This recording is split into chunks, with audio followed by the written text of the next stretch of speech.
Witam Was i na Wasze zdrowie. Dzisiaj kolejny odcinek, bo długo czasu nie było. Wasze pytanie, nasze reakcje, ale przed startujemy. Witam Was przede wszystkim. Tak jest, bardzo długo nie było kuja, niestety ze względów czasowych. My też nie daliśmy rady go zrobić, ponieważ te odcinki zawsze troszeczkę więcej czasu potrzebują, żeby te wszystkie pytania przerobić, no więc odciągło się w czasie. Ale dobrze, przechodzimy od razu do pytań. Hej, skarby polskiej ziemi. To mój problem. Zimne nogi i zimne ręce nawet latem. Tarczyca zdrowa. Muszę kupić OPC, bo krew też ok. Cukier ok. Może to białko, tylko podpowiedzcie, jakie białko najlepsze, skąd czerpane. Ogólnie białka mamy dwa rodzaje. Mamy zwierzęce oraz roślinne. Tutaj każdy musi wybrać swoją własną drogę, którą chce podążać. Najbardziej dostępne, takie biodostępne, to jest białko zwierzęce, ponieważ ono już ma te formy, które my też potrzebujemy. Białko roślinne u jednych osób będzie dobre, a u niektórych może być niedobre. Ze względu na różnego rodzaju substancje antyodżywcze, które znajdują się w roślinach. Może u niektórych powodować to problemy. Jeżeli są jakieś problemy zdrowotne i chcesz to rozwiązać, to tak jak mówię, masz dwie drogi.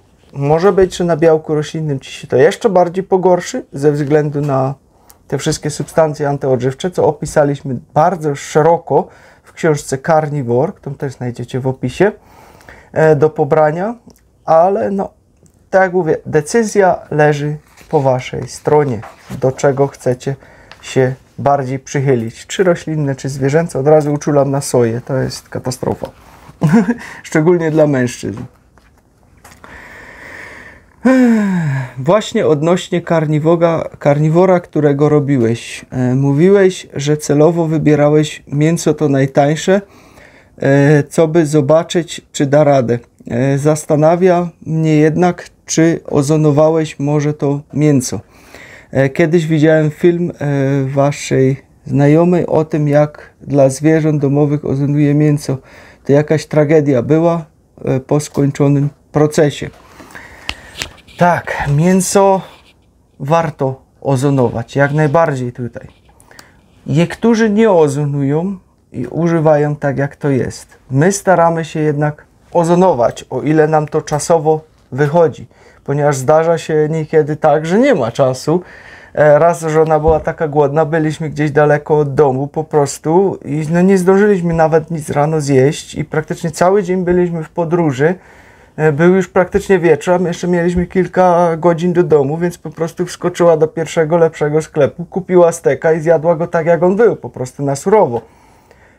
Wyciągła go z opakowania i tak go zjadła. Bez żadnej obróbki, bez niczego, no bo po prostu była głodna. Wtedy nie możemy wyozonować, bo nie mamy ozonatora ze sobą nawet w samochodzie. I następny dzień zero problemu. Tak. To moje ciało pokazuje mnie, co jest ok dla mnie i ja słucham mojego ciała. Tu coś jest zepsute, widzę, i to bardzo mocno zepsute, bo tu się coś nie wydrukowało. Tu się coś bardzo źle wydrukowało. Jeszcze mi te kartki się jakoś sklejają, chyba za długo leżały na tym. Dobrze, co tu się znowu stało? Sorry, dzisiaj mamy jakieś awarie. Tutaj też nic nie ma, także znikło. Dobra. Dzień dobry. Mam pytanie odnośnie biżuterii. Noszę złoto i niekiedy mam ciemne ślady pod drucikiem w uszach. Co może być nie tak? Ja wiem, że takie rzeczy dzieją się przy srebrze, ponieważ srebro lubi wyciągać z organizmu różne negatywne rzeczy. Ze złotem, powiem szczerze, nie mam sam doświadczeń, ponieważ ja złota nie noszę. To bardziej ona ma, bo ona ma złoty pierścionek, to wam tak. powie. I na czasem naprawdę ja mam również kolorowane skórę ciemnozielone u mnie. Ale po co to jest? Bo złote nigdy nie jest 100% złote. Złote jest też pomieszane z miedź, chyba jest ten słowo, koper? Cu, kuprum. Tak, to jest jedna rzecz, to też zależy od stopu właśnie tego złota, jaka to jest próba i tak dalej, ale też może być, że również złoto też może wyciągać pewne substancje z organizmu, które na dany moment nie są dobre. Przy srebrze na przykład się tak dzieje, jak jesteś chory.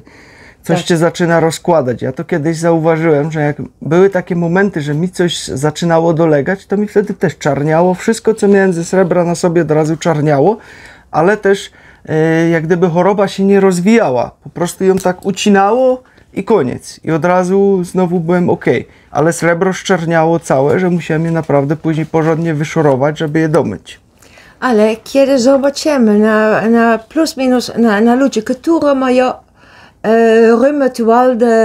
reumatoide ręce, kiedy oni mają pierścionek ze złoty, na ten palec zero reumatoide symptomy. Cud? To znaczy, ciało ludzkie ma pomoc ze złota.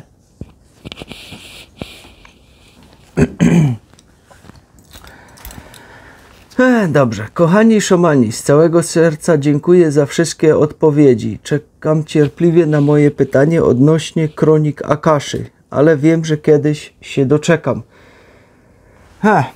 No właśnie, kroniki Akaszy, no to też mi się wydawało, że kiedyś gdzieś o tym już coś mówiłem, ale do końca teraz pewny też nie jestem, bo tych filmów naprawdę przybywa cała masa, ale wiem, że gdzieś o tym coś wspominaliśmy. To są, jak gdyby tak się to nazywa, kroniki Akaszy. Jest to taka ogólnie dostępna wiedza dla wszystkich, którzy potrafią z niej czerpać. To jest jak gdyby takie, ja to spróbuję bardzo prosto wytłumaczyć, takie jak gdyby połączenie z wyższą sferą, dzięki któremu możecie uzyskać odpowiedzi na jakieś pytania, które was tam nurtują, jakieś starodawne pytania i tak dalej. No my mamy to połączenie automatycznie z tym, ponieważ czasami zadawało nam się pytania, na które nie mogliśmy znać odpowiedzi, ponieważ nigdy nic takiego nie słyszeliśmy. Totalnie pierwszy raz styczność z tym, ale kiedy ktoś zadał nam takie pytanie, my po prostu znaleźliśmy odpowiedź na to pytanie. I od razu potrafiliśmy to po prostu odpowiedzieć na to pytanie, ponieważ jak gdyby automatycznie połączyło się z tą kroniką Akaszy, tak zwaną, ponieważ to różne nazwy też tego są. I automatycznie dostaliśmy odpowiedź, jak gdyby w naszej głowie, co tak naprawdę trzeba było zrobić. Ale większość ludzi myślają, to jest takie jak coś. To nie jest taka książka. No. To nie jest fizyczna książka. Tak, to jest po prostu coś niematerialnego. Taka energia, która po prostu jest tam gdzieś i można z niej czerpać i po prostu znajdują się tam przeróżne informacje. Witam Was. Dzięki serdecznie za podzielenie się informacjami od organizmu. Mam pytanko, ile pijecie przeciętnie wody dziennie? Ile w ogóle płynów? Zwłaszcza Monika na karniworze. Ja piłam 2 litry minimalnie. Ale teraz, bo jest zimniejszy czas na dwór, ja piję mniej wody. I w ogóle ja piję też inaczej. To znaczy dziennie ja piję plus minus pół litra wody i reszta, co mój ciało wrzuci, to znaczy ja robię również urinoterapię, ja piję moje i to zależy na ilość, które mój ciało chce oddać. Ona robi to po prostu intuicyjnie, jak czuje, ile potrzebuje do wypicia. U mnie to znowu troszeczkę inaczej wygląda, ponieważ ja tak patrzę, żeby te 3 litry płynu wypić sobie na dzień, po prostu całkowicie. Mam te koło 3 litrów, w lato niekiedy nawet mniej, ale też patrzę na kolor moczu. żeby był taki lekko słomkowy. Jeżeli on jest ciemniejszy, to znaczy, że już mam za mało płynu w organizmie, więc po prostu muszę więcej wypić. Natomiast jeżeli byłby całkowicie przezroczysty, taki, no to znaczy, że po prostu wypiłem za dużo płynów. Czyli wtedy znowu trzeba to skorygować. Także no, ja sugeruję się bardziej kolorem moczu, ale jak tak patrzę, to 3 litry na dzień u mnie spokojnie daje radę, żeby to po prostu wypić. Także no, to jest też kwestia indywidualna. Możesz też sobie sprawdzać skórę na przykład, jak sobie tak złapiesz i puścisz, jak ona szybko ci się znowu zrobi równa. Ponieważ jeżeli to będzie coraz wolniej, to znaczy, że masz też za mało wody. To jest taki test, który można sobie wykonać. Jednak tutaj trzeba też zwrócić uwagę na to, że czasami niektórzy mają dolegliwości, że odkłada się woda, czy w rękach, czy w nogach. To są głównie problemy limfatyczne, czy też problemy z krążeniem. Może to sugerować na problemy z nerkami i przede wszystkim na za mało ruchu, jeżeli jest to w nogach. Tam wtedy nogi puchną i tam znowu jest coś takiego, że jak przyłożysz palec na chwilę i go cofniesz, i zostanie ci takie wgłębienie, które będzie powolutku się wypełniać, to znaczy, że znowu masz za dużo wody w organizmie, ale to też jest paradoks, ponieważ to nie oznacza, że wypiłeś za dużo automatycznie, tylko to oznacza, że masz gdzieś problem. Czy to będą nerki, czy za mało ruchu, czy krążenie, czy limfa. Wtedy trzeba szukać i znaleźć przyczynę. Ale również, bo ja wiem, są ludzie, którzy mówią, ba, fujski fozo, pić sam twój urin. Mój krwi, kiedy ja mam, wat is een bondje in het pols? Rano. Kiedy ja mam ranę na palec, to przyjdzie krwi. Co ja robię? Ja robię ten palec do mojej dziób i aż do momentu jest... dat het bloeden stopt. Aż przestanie krwawić. No. Plus dodatkowy, większość mojej jedzenia, nie, 95% jestem na karnivora. Kiedy ja robię na przykład karminadle, moje karminadle muszą będą jeszcze takie czerwone, to znaczy oni zawierają większe Klopsy, karminale, ktoś nie wiedział. Maar die van mij, die bevatten veel meer vocht dan jouw vlees bijvoorbeeld. Znowu ma więcej wody w środku, ponieważ jak już to jem z nią, to ja zawsze muszę mieć bardziej je wypieczone, żeby one były takie, no nie czerwone już w środku. Ja tak do końca takich na wpół surowych nie lubię, a ona znowu bardziej takie surowe woli zjeść. Tak. Tylko że tam nie ma u nas żadnej mąki, ani żadnej bułki, ani nic w tym. To już mówię od razu. Nasze klopy są tylko robione z jaj, sól i sam robimy ten mięso mielone w domu, Tak. bo nie kupujemy gotowe mielone mięso, bo ja co wiem, co jest w środku. Tak, bo tam byle co może być zmielone, to znamy się temat dokładnie. Plus dodatkowe na karnivora, ja nie potrzebuję takiej ilości wody. Bo kiedy byłam na weganizm, wegetariër, frutariër i tak dalej, ogromne ilości wody i soków piłam. Tak, no więcej. Tak. Fakt. Dobrze, lecimy dalej. Bardzo podoba mi się Twój kanał, ale mam pytanie odnośnie własnych upraw. Mam ogródek pod miastem. Chcę wzbogacić swoją ziemię nową, świeżą. Ale czy taka ziemia kupiona w ogrodniczym będzie wystarczająca? Czy jest ona na tyle bogata w składniki mineralne? Bo wiadomo, że bio też musi mieć odpowiednie podłoże. Moi drodzy, nie. To nie jest dobre.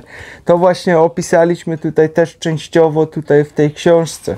Tam taki rozdział, jak zrobić swoją własną ziemię też, jak to wykorzystać i tak dalej. Także to też tutaj znajdziecie, ponieważ tutaj jest też dział i ogród w środku w tym, także znajdziecie to tam. I no, ja bym nie kupował takiej ziemi, naprawdę, ponieważ bardzo wiele takich ziemi jest po prostu robione z tak zwanego zielonego kontenera, czyli to, co ludzie wyrzucają do zielonych kontenerów. Nie wiecie teraz, czy ktoś tam sypał nawozy, nie wiecie, czy ktoś tam jakąś chemią napryskał na trawnik, później go skosił i tą trawę wyrzucił. Mogą być tuje w środku, które też nie są idealne, które to wszystko jest przekompostowane. Ja bym był bardzo sceptyczny, jeżeli chodzi o kupną ziemię. Możecie to bardzo fajnie samemu zrobić sobie w domu, nawet i ze zwykłego kompostu, z odpadów, które wam zostają, po prostu to przekompostować, a tutaj znajdziecie w tej książeczce więcej info na ten temat. Plus dodatkowe, kiedy wy znajdujecie angielski język, Znacie. przepraszam wam też, zobacz angielski kanał na YouTube, Hugh Richards. On jest fenomenalny na ten rzeczy i tak dalej. On jest naprawdę bardzo dobrze. Dokładnie. Witam was serdecznie. Jak rozróżnić, czy symptomy, które pojawiają się, są efektem oczyszczania, a kiedy uznać, że dany produkt nam nie służy? Pozdrawiam. To jest bardzo trudne do rozróżnienia, moi drodzy. Chociaż pojawia się tutaj też taki paradoks z tym wszystkim, ponieważ bardzo często przychodzą symptomy oczyszczania, które się mówi właśnie na weganizmie, że to bardzo często ma wpływ, jak zaczynasz to jeść, że robią się tam właśnie różne dziwne rzeczy, herksy, tego typu rzeczy. To jest fakt. Jednak tak samo mogą nam te rośliny też i szkodzić. Jeżeli ktoś ma problemy na substancje antyodżywcze właśnie, które są w roślinach, może mieć pogorszenie takich objawów. Wtedy jest to trudno rozpoznać, czy to jest efekt oczyszczania, czy to jest efekt teraz właśnie tych roślin, które zaczęliśmy jeść. Co myśmy zauważyli bardzo dziwnego, że rzeczywiście były takie efekty oczyszczania na weganizmie, jak obydwoje byliśmy. Ale kiedy ona przeszła na karniwora, nie było żadnych efektów oczyszczania. Po prostu od razu czuła się ok. Na początku fakt, były problemy z wątrobą u niej, ponieważ odzwyczaiła się jeść tłuszczy. Nie jadła długo wcale tłuszczy i zaczęły się robić problemy właśnie, że organizm się buntował. Natomiast ja zrobiłem też taki test, wtedy 3 miesiące karniwora, co wam robiłem też filmy o tym. Ja tłuszcze jadłem cały czas, też i na weganizmie, tam zawsze tłuszcz kokosowy, masło klarowane. Miałem dostateczne ilości tłuszczu. Ja nie miałem absolutnie żadnych problemów z tym. Przeszedłem od razu, jak gdyby z dnia na dzień przeskok na karniwor. Nic, absolutnie żadnych problemów nie miałem. Nie miałem żadnego oczyszczania, nie miałem żadnych herksów, nie było mi niedobrze, nie dostałem jakichś tam nie wiadomo różnych dziwnych ekscesów. Wszystko poszło gładko i sprawnie. Miałem dużo więcej energii, byłem bardziej aktywny, lepsza pamięć.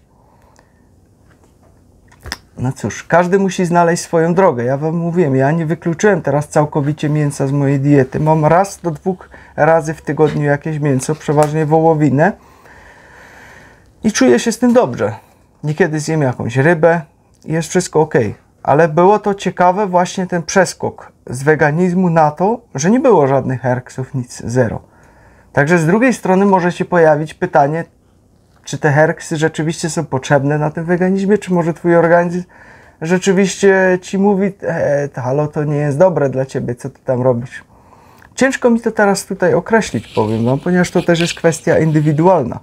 Bo ja funkcjonuję dobrze i na roślinach, i na karniworze. Funkcjonuję na obydwu, u niej znowu nie. Jednak nie funkcjonuję na wszystkich roślinach dobrze. Ponieważ zauważyłem, że mam problemy ze strączkowymi na przykład. Tam jest bardzo dużo fitynowych kwasów. I też innych. Kidney beans, to są fasolki. Po co fasolki? Najpierw muszą być 24 godziny na wodę, później wlewać tę wodę i później muszą być jeszcze gotowane na ileś czasu. To znaczy, tam w środku są lektyny. No lektyny właśnie, lektyny, no, to mi umknęło. Bo lektyny to są bardzo szybko. Kiedy ludzie jedzą tylko 5 bony, i kiedy nawet jedna wystarczy. Pamiętasz tak, ten kolegi w Niemczech? Tak. Jedną zjadł i go ambulans wywiózł. Tak trujące są fasole. Dlatego ten proces to nie znaczy, że te fasole są całkowicie złe, ale... Roślina się broni, ona nie chce, żebyś jej zjadł. I ona po prostu... Różnica jest taka. Zwierzę będziesz chcieć upolować, może cię napaść, może cię dziabnąć rogiem, może cię podrapać, może cię ugryźć. Ono się obroni albo ucieknie. Roślina stoi w miejscu, ona nie może się obronić przed tobą, więc ona robi substancje chemiczne, żeby się przed tobą obronić, żebyś ty jej nie zjadł. Nic nie chce być w naturze zjedzone. Czy to są zwierzęta, czy to są rośliny, one też nie chcą być zjedzone. Bo one chcą po prostu wytworzyć nasiona i się dalej rozmnażać. To jest naturalny tryb samozachowania w całej planecie, ze wszystkim. Więc po prostu roślina robi sobie koktajl chemiczny, który macie odstraszyć. No i tu w fasolach rzeczywiście jest ten fakt, że nawet jedna fasolka na surowo potrafi człowieka dość mocno zdewastować. Nasz znajomy taki test zrobił deski. i wywiózł go ambulans, bo po prostu zaczął się dusić. Już nie mógł powietrza złapać, bo mu te lektyny tak zablokowały cały układ krwionośny, że po prostu mało by się nie był przekręcił przez to. Ale on nie wierzył i mówi, on to musi sprawdzić i sam się przekonał. A ja znowu z fasolami nie mogę, ponieważ jak ja zaczynam jeść fasolę, to mi się zaczyna łuszczyca wracać jakimś dziwnym trafem. Od razu gdzieś się jakieś plamki robią tu na nogach, na tułowiu i już jest łuszczyca z powrotem. Dlatego nie mogę fasoli. Muszę bardzo uważać. I ja wiem doskonale, są karniwory i herbiwory, omniwory i tak dalej. Ale kiedy my zobaczymy, jakie zielone rzeczy konie jedzą, jakie zielone rzeczy króliki, świnki morskie, krowy, owce, kozy jedzą, to jest na gatunek, kiedy na przykład eukaliptus. Jakie zwierzęta jedzą eukaliptus? Koala. Tak. Kiedy my jemy ten eukaliptus, to są też szczepy bakterii, które dane zwierzę ma. Ma troszeczkę inny układ trawienny. Roślinożercy mają zawsze dłuższy układ trawienny i często mówi się właśnie, że ludzie też mają układ trawienny roślinożercy, co jest po prostu bójdą.